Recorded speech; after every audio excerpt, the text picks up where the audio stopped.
24-hour matte foundation. So I purchased this from Farmers for 39 New Zealand dollars. I went with the colour 11 Vanilla. I was trying to work out my colour because they don't have consultants on counter, so I just had to self-serve myself. So they claim that they've developed a new matte, lightweight, non-cakey 24-hour matte perfection foundation. No, it doesn't say it's oil-free, which I'm really surprised about, claiming that it's a matte full finish 24-hour foundation. I don't know, I really wanted to give this a go because I feel like I could try and compare it to Double Wear. You guys, if you've been following me for so long now, you know I'm like religious to Double Wear. It is just my go-to. Like, I'll try a whole lot of other foundations, but I always go back to Double Wear because that shit does not move and I hate touching up stuff. So the thing about this foundation is it actually has an extra 5 mils than the typical stock standard packaging. So this is a 35 mil tube, and I like that it's in a tube. It's lightweight, it's really easy to carry, and I don't have to worry about it breaking. So it is handy in that sense. So for all you guys who don't know my skin type, I'm a dry combination, severely hormonal at the moment. I've just broken out all through my chin, so it's just obviously coming up to that time of the month, but it is super, super oily at the moment. I have been traveling lately and I've been eating a lot of bad food, so I feel like I'm probably just oozing a little bit of oils. So I'll be interested to see how that sits through there, because I'm usually never this oily, so it will be interesting to see if it slides off throughout the day. But anyways, I think I'll just get on with the review. What I'm going to do is prime half my skin, and I'm going to be using Beautique's Photo Ready Primer. This will just tell if it glides on differently compared to the non-prime side. So to apply it, I'm going to be using XOP's Flat Face Brush. Oh my god, the colour is literally perfect. Yes! So the formulation goes on really smooth, like beautifully actually. It's actually very creamy. You know, as soon as I put it on the back of my hand, I notice how diluted it is. It's actually not a like really thick, heavy texture. It's actually quite nice and light. It's giving quite a nice sheer medium coverage so far, but it doesn't look cakey. It looks very silky on the skin. I feel like I need quite a lot of product to really move it around. So that's the first application, and so far it looks really good. I'm actually really stoked with the foundation colour as well. Like, it actually is perfect. I will just zoom out for you guys to have a better look at the texture on my skin. So that is how my complexion is looking. So you just look at that side and then compare it to the coverage on that side. So when it comes to the coverage, it is definitely a semi coverage. Almost full. I feel like if I were to just chuck a little bit more on, I can get more of a fuller coverage. But I think that's really pretty. I think that looks still really natural, but covers a lot and does not look cakey whatsoever. Slightly caked around my nose, but I am a little bit dehydrated at the moment, so it hasn't amplified my pores. So far, it has picked up a little bit of dragging around my chin, a little patchy through here. So yeah.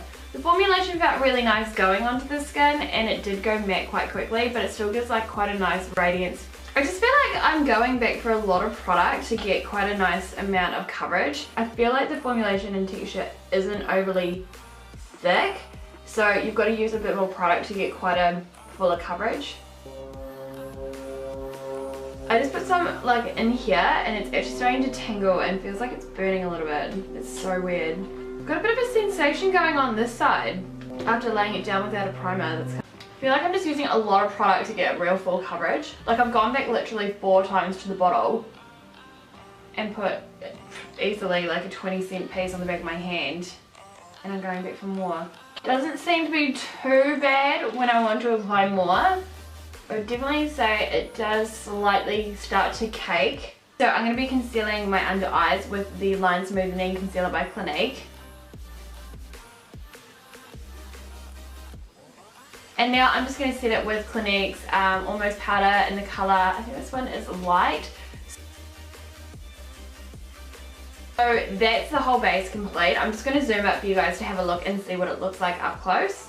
It's given everything a really nice, I would say, moderate to full finish. No major creping or creasing. There is a little bit of creping in my forehead, but that generally softens out once my skin has a little bit of oil in the foundation. It's looking really good at the moment. I'll just do a quick flashback test, and then I'll put my the rest of my makeup on, and we'll just see how it's all looking then. Hey guys, so I'm back after applying the rest of my face. Overall it's looking really good, like really good. There's no excess shine. One thing that I did get really frustrated with is when I was contouring it started to drag, and seriously it's just not a good day to mess with me today, L'Oreal. I am just not in the mood. I've got such a headache. When that started happening, seriously started to lose my shit. There is nothing worse than having a foundation that starts to drag when you contour. So anyways, I found that it did lift a lot through here, which really, yeah, really grind my gears. So it did go a little bit patchy, and then I've just noticed in my forehead it's gone quite patchy for some reason as well, and it has slightly amplified my forehead lines. I don't know, I feel like it's actually gone quite patchy on me in just small areas compared to other foundations that I know that are full coverage, oil free, and they just stay.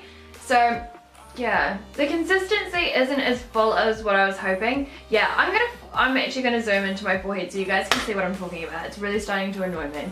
So I don't know how well you can see from this view, but just in here it's got really sheer and quite patchy, and it just seems to amplify the lines of my forehead just through here as well. But I don't know. And then when I was just thinking about how this is patching, I was like, god damn, I used so much product out of that tube. Like, I used so much more product than what I generally would out of any foundation to try and get a full coverage. When it says it's full coverage, I felt like I used a lot of product to build up the intensity, and then it still ended up patching right in the middle, so I wasn't very happy about it. So Trent and I are just about to go out to the movies and have some dinner, so I will report back around 10 o'clock. Hey guys, so it is roughly about 10:30 at night. We just got back from Finding Dory. Such a good movie. But yeah, it's roughly about 12 hours since the first application of the Infallible. So at the moment, it's actually looking really good with no shine whatsoever. It's really good for that. It has gone patchy in certain areas. The durability definitely hasn't withstood the 24-hour promise. Just because I found it has gone patchy. Like I was saying earlier on, it was patching through there. It hasn't like gotten worse, it's just stayed the same, which I have found it has amplified my pores. Like, it's gone quite dry on my skin and it hasn't like softened out with the skin, if you know what I mean. I guess because it is more of a matte finish. But so yeah, I am, like I said earlier on, dry but oily through here. So it definitely hasn't like gone oily, it has stayed matte, which is great. I've just found like through the chin area it has gone quite patchy. I do have a tendency to get quite patchy through there, so it's nothing new to me. I don't know, I just feel like I look super fucking dry. The patching through here, it just looks like it's gripped and really held on to dry areas and just really kind of amplified them a little bit. So one thing I will make note of is like how lightweight it did feel on my skin. It didn't feel heavy at all, it actually felt really nice. And it moved really nicely with my skin, so it definitely was like a micro flex kind of technology about it. I just feel like I used way too much product to put on my face to build up quite a full coverage. It was definitely matte. My skin has got literally no shine after 12 hours. I honestly put so much product on my face to build up quite an intense coverage, and I'm still not satisfied that this is like a full intense coverage like I usually would wear. I think I can understand why they've put 35 mils into it instead of 30, because maybe L'Oreal are aware that their formulation, to get a full coverage you need to use more product. But yeah, I wasn't impressed with that. And even touching it now, there's no transfer, which they did say, which is really good. And I noticed that when I was first applying it as well, there was no major transfer. Anyways, if you guys have tried the Infallible and you've had different or very similar results, please do comment down below and let me know what you think of it. It's always really interesting. At the end of the day, this is just my opinion. Like, in my skin type, it could be completely different on anyone else, but those are just a couple of things that I definitely noticed and things that I did and didn't love about it. So yeah, I really hope you guys have enjoyed this review and it's either helped you either make a choice into purchasing it or not. If you've got any other questions, do feel free just to comment down below. Forgive me if my eyes are looking super bloodshot. The lights are so intense after being in the movie theatre for 2 hours. I'm just like But yeah, if you guys have enjoyed this video, please do give it a thumbs up. And yeah, have I already said that everything will be down in the description box? If I haven't, all the information you need will be in the description box. Alright guys, have a lovely day and I'll see you soon. Bye! Hey everyone, so excited. Today I'm doing my first ever trend, shut up!